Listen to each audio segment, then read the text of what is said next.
Hi everyone, welcome to my channel. So आज का video है एक शॉर्ट कुर्ती पर। सो इस वीडियो में आप देखेंगे कि ये कुर्ती को मैंने कैसे क्रिएट किया हुआ है। सो वीडियो शुरू करते हैं।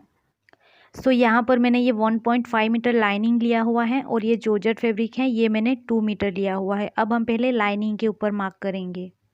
यहाँ पर मैंने इस तरह से लाइनिंग को ले लिया है, ये 4 फोल्ड में है और उसकी लंबाई मैंने 25 इंच ली हुई है। अब यहाँ पर मैं पहले लाइनिंग के ऊपर मार्क करूँगी।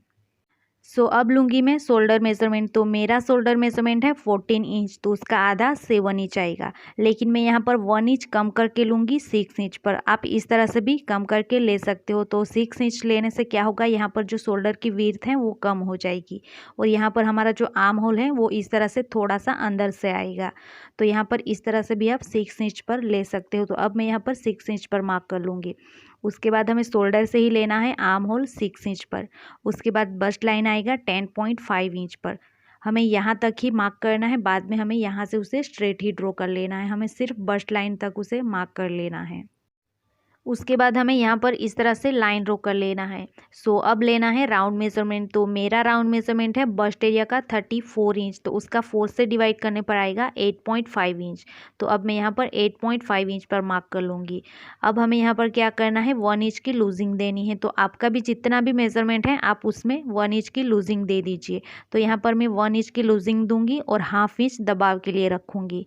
तो यहाँ पर मैं वापस से 1.5 इंच पर मार्क कर लूँगी। हमें इस तरह से 1.5 इंच यहाँ पर एक्स्ट्रा ऐड करते हुए वापस से मार्क कर लेना है। अब लेना है गले की मार्किंग। तो यहाँ पर मैं उसकी विड्थ लूँगी 3 इंच और उसकी डीपनेस लूँगी 5 इंच। हमें यहाँ पर बैक वाले गले को भी साथ में ही मार्क कर लेना है 2.5 इंच पर। यहाँ पर साथ में हमें इस तरह से उसे मार्क कर लेना है। उसके बाद हमें यहाँ पर एक बॉक्स ड्रॉ कर लेना है और गले को और आर्म होल को अच्छे से ड्रॉ कर लेना है। अब हमें यहाँ पर ये वाले पॉइंट से होते हुए पूरा नीचे तक उसे स्ट्रेट ही ड्रॉ कर लेना है इस तरह से। यहाँ पर ये मार्किंग कंप्लीट हो चुकी है, अब उसे कट कर लेना है। तो यहाँ पर मैंने नीचे की साइड में मेन फैब्रिक को रखा हुआ है, उसकी लंबाई मैंने 27 इंच ली हुई है। यहाँ पर हमें ध्यान देना है कि हमें सिर्फ बैक वाले पार्ट को पहले कट करना है। मैंने यहाँ पर सिर्फ बैक वाले पार्ट को ही रखा हुआ है, फ्रंट वाले पार्ट को हम बाद में कट करेंगे। तो अब मैं यहाँ पर उसे कट कर लूँगी।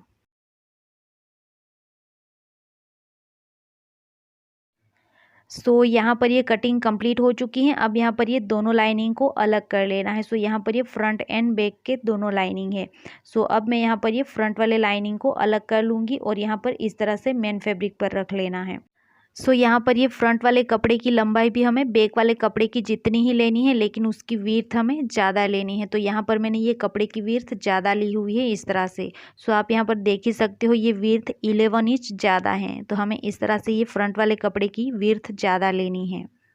यहाँ पर मैंने ये मार्क किया है शोल्डर से 14 इंच पर। हमें इस तरह से वेस्ट लाइन पर मार्क कर लेना है। उसके बाद हमें यहाँ से होते हुए कुछ इस तरह से उसे ड्रॉ कर लेना है पूरे कपड़े में।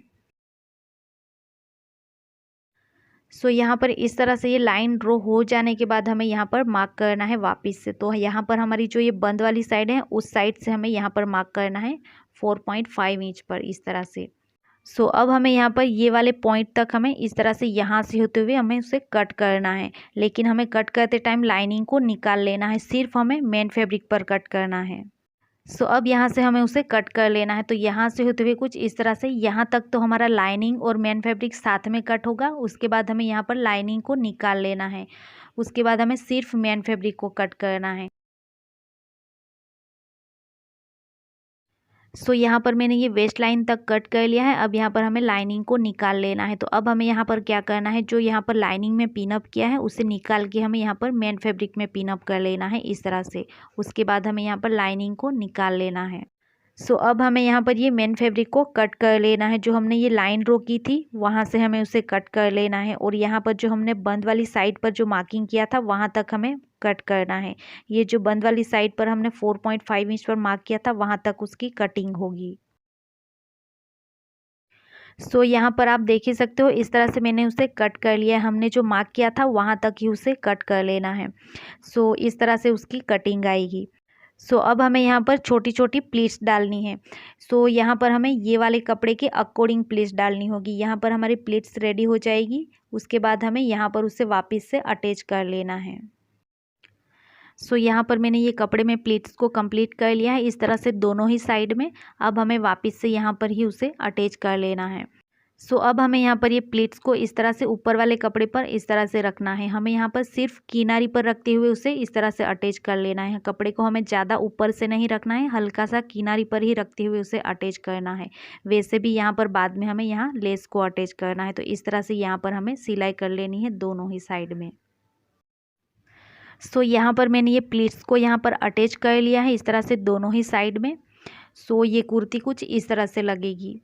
सो अब हमें यहाँ पर लेस को अटैच करना है, तो आप यहाँ पर अपने पसंद के अकॉर्डिंग कोई भी लेस को ले सकते हो। तो यहाँ पर मैंने इस तरह से ये लेस को लिया हुआ है। यहाँ पर मैंने ये इतनी चौड़ी लेस ली हुई है। अब हमें यहाँ पर ये लेस को इस तरह से रखना है। सो यहाँ पर ये शोल्डर से होते हुए हमें यहाँ पर इस तरह से ये लेस को रखना है, और यहाँ पर जो लेस का ये कोना है हमें यहाँ पर अच्छे से उसे सेट करना है फिनिशिंग के साथ में। और यहाँ पर जो हमने प्लीट्स को जॉइंट किया था वहाँ पर इस तरह से रखना है, ताकि जो हमने जॉइंट किया था वो इस तरह से हाइड हो जाए। उसके ऊपर से हमें इस तरह से लेस को रखना है और यहाँ पर हमें सिलाई कर लेनी है। सो यहाँ पर ये सिलाई करते टाइम ये लेस के दोनों किनारी पर हमें सिलाई करके उसे अटैच कर लेना है। सो यहाँ पर मैंने ये लेस को इस तरह से अटैच कर लिया है। सो ये कुर्ती का लुक कुछ इस तरह से आया हुआ है। सो इस तरह से हमें ये फ्रंट वाले पार्ट को रेडी कर लेना है। अब हमें यहाँ पर लाइनिंग को अटैच करना है। सो अब हमें यहाँ पर ये कपड़े को इस तरह से सीधा ही रखना है और उसके ऊपर हमें इस तरह से लाइनिंग को रख लेना है। यहाँ पर अच्छे से लाइनिंग को रखना है और यहाँ पर हमें पूरे में पिन अप कर लेना है इस तरह से। सो अब यहाँ पर जहाँ पर भी ये पिन अप किया है वहाँ पर हमें इस तरह से होते हुए सिलाई कर लेनी है। सो यहाँ पर मेरी ये सिलाई कंप्लीट हो चुकी है और यहाँ पर मैंने ये कुर्ती को पलटा के सीधा कर लिया है और अच्छे से प्रेस कर लिया है। इस तरह से हमें यहाँ पर अच्छे से प्रेस कर लेना है। ये प्लीट्स में भी इस तरह से हमें उसे सेट कर लेना है। और यहाँ पर मैंने ये साथ ही में बैक वाले पार्ट को भी रेडी कर लिया है इसी तरह से। सो अब हमें यहाँ पर शोल्डर को अटैच करना है, तो ये फ्रंट वाले कपड़े को हमें इस तरह से सीधा ही रखना है और उसके ऊपर हमें बैक वाले कपड़े को इस तरह से उल्टा रख लेना है। उसके बाद हमें यहाँ पर ये शोल्डर को इस तरह से अच्छे से रखना है और यहाँ पर हमें सिलाई करके उसे अटैच कर लेना है। सो यहाँ पर ये शोल्डर में सिलाई कंप्लीट हो चुकी है। अब हमें दोनों साइड में सिलाई करके उसे फिटिंग कर लेना है। तो फिटिंग करते टाइम मेन फैब्रिक और लाइनिंग की सिलाई यहाँ वेस्ट लाइन तक साथ में ही होगी। उसके बाद नीचे की साइड में हमें मेन फैब्रिक और लाइनिंग को अलग अलग स्टिच करना है। तो दोनों ही साइड में हमें इसी तरह से साइड फिटिंग कर लेनी है। सो यहाँ पर मैंने ये साइड फिटिंग को कंप्लीट कर लिया है। सो ये कुर्ती की बैक साइड की लुक इस तरह से आएगी और फ्रंट साइड की लुक इस तरह से आएगी। सो यहाँ पर ये कुर्ती की सारी स्टिचिंग कंप्लीट हो चुकी है। अब हमें नीचे की साइड में हाफ इंच मोड़ के सिलाई कर लेनी है और ये कुर्ती हमारी रेडी हो जाएगी। ये है कुर्ती का कंप्लीट लुक। सो आप यहाँ पर देख ही सकते हो, ये लेस की वजह से यहाँ पर ये कोटी पहन रखी है वैसा लुक आया हुआ है।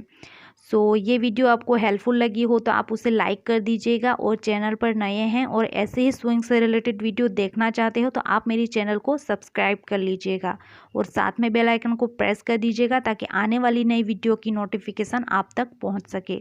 So thank you for watching.